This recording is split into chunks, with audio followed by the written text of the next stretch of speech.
uno de los integrantes del bloque de la oposición, Martín Lustó, líder de Evolución, senador por la Unión Cívica Radical, está en contacto con Telefe Noticias. Gracias por atendernos, Lustó. Buenas noches. ¿Qué tal? Buenas noches, ¿cómo están? Bueno, bien. ¿Cómo sigue esto? Es decir, han anunciado que van a ir a la justicia. ¿Qué lectura le deja lo que ha ocurrido hoy en el Senado? Mira, la primera lectura es la siguiente. Tenemos una economía que tiene 88% de inflación acumulada, que hay que irse a la época de la hiper para encontrar estos niveles de inflación, que cuando uno mira el último mes fue 6,3%, es casi 108% anual. Quiere decir que si uno gana 100.000 pesos, al mes siguiente está el poder de compra es 93.700. Es decir que perdiste 6.300 pesos de poder de compra de tu bolsillo. Está el presidente con el ministro de Economía tratando de ver cómo consigue dólares, o mejor dicho, yuanes de los chinos. Hay fábricas paradas porque no pueden importar insumos fundamentales. Y en el medio de todo este contexto tenemos que estar discutiendo si los fallos de la Corte Suprema son válidos o si los puede revisar una mayoría en el Senado o si la Constitución Nacional es la regla fundamental con la que nos regimos en Argentina. Es un disparate. Claro que es un atropello contra el fallo, es una desobediencia y es de una enorme irresponsabilidad. Pero ya estamos acostumbrados a que el kirchnerismo cree que la mayoría es una razón, no un método.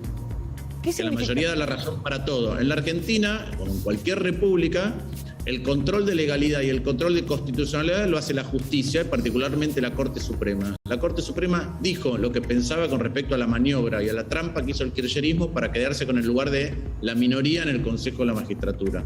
Y hoy el kirchnerismo decidió que eso no le importa.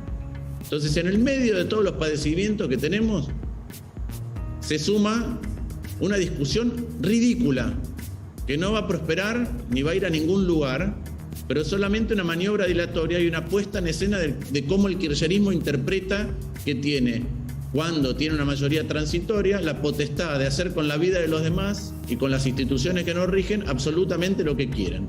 No es así, no lo van a poder hacer y además el año que viene van a perder. ¿Qué implica para ustedes que se desconozca un fallo de la Corte? Bueno, para mí quiere decir dos cosas. Primero, es no una revelación, pero es una muestra más de cómo el kirchnerismo concibe la democracia y la república. Es la tiranía de la mayoría. Si yo tengo mayoría, puedo hacer absolutamente lo que quiero desconociendo a los demás. Inclusive, como decía, las reglas fundamentales que nos hemos dado para convivir o para resolver conflictos. Y en segundo lugar, una demostración más de que la única agenda que le importa a la vicepresidenta es la propia.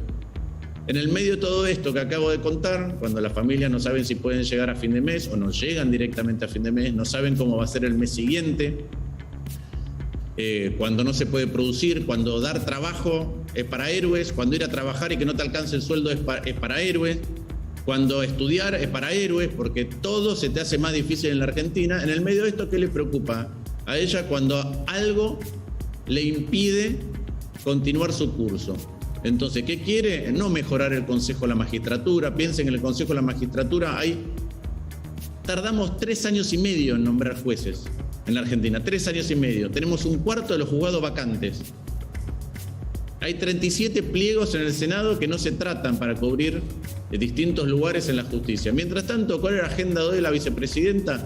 Ver cómo le roba a la minoría, es decir, a una parte de la población, en la representación en el Consejo de la Magistratura, cómo nombraba jueces en una cámara que crearon en Piedrabuena, en Santa Cruz, que tiene el potencial eventualmente de revisar fallos, ¿sí?, de la propia vicepresidenta.